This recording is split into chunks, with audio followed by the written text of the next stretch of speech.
Welcome to Asynchronous I/O with Callback Programming. After watching this video, you will be able to explain the concept of asynchronous callback functions and handle inbound hypertext transfer protocol or HTTP method calls for a server resource. Network operations run in an asynchronous manner. For example, the response from a web service call might not return immediately. When an application blocks or waits for a network operation to complete, that application wastes processing time on the server.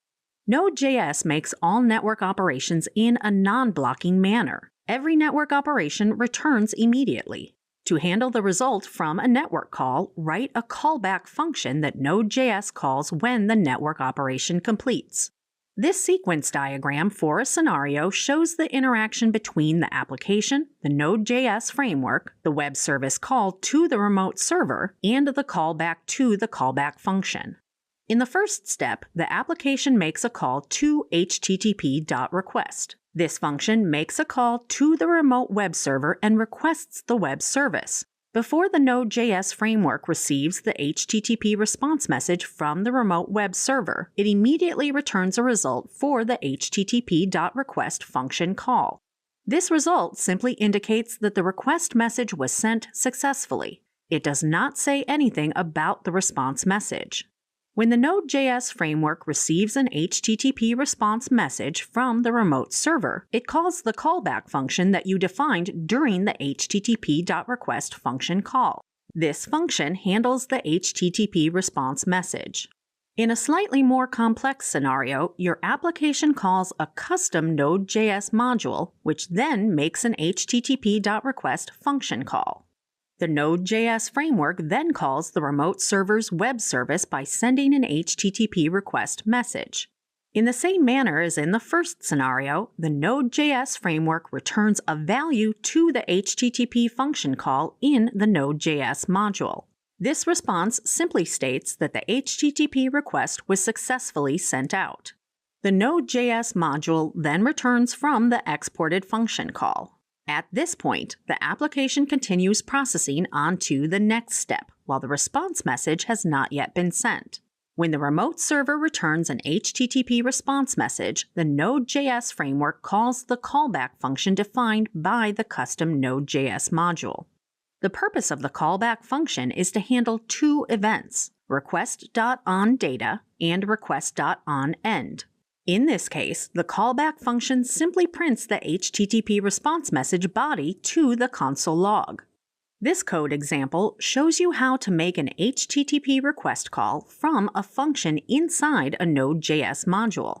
The first parameter in the HTTP request function is an options variable. The options variable includes at least two variables, the host name of the remote server and a uniform resource locator or URL resource path that you want to act upon. In this example here, you are making a call to the United States National Weather Service to retrieve the weather observation from San Francisco International Airport, KSFO. The second parameter of the HTTP request function is a callback function. In this case, it is an anonymous function that receives one parameter, the response object. When the Node.js module calls this anonymous function, events occur while it is receiving parts of the HTTP response object. In this example, there are two specific events, a data event and an end event. For these two events, you define more callback functions to handle each event type.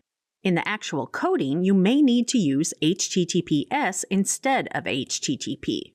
The result object is passed into the callback function of a parseString module. The HTTP.request function takes in a URL and a set of options. If both are passed, the two are merged with options taking precedence. You can define the host, ports, authentication, protocol, and other headers in the options object. The HTTP.request method also accepts an optional callback function that is evoked immediately once a response is received. When the HTTP.request calls the callback function, it passes a response object in the first parameter of the callback function.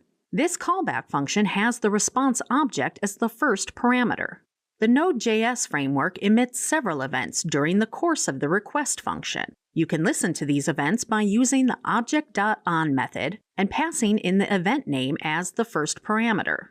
If the request is successful, a data event is emitted on the response object every time data comes in, followed by an end event when the response finishes. If the request fails, there is an error event followed by the close event. Let's see how to handle such errors. The request method returns an object of type http.clientRequest. This object represents the request in progress. You can append to the request body, make changes to the headers, and listen for error events as shown here. The code simply outputs the error message if there is an error. To end the request, call clientRequest.end. In this video, you learned that when an application blocks for a network operation to complete, that application wastes processing time on the server. Node.js makes all network operations in a non-blocking manner, and when the Node.js framework receives an HTTP response message from the remote server, it calls the callback function that handles the HTTP response message.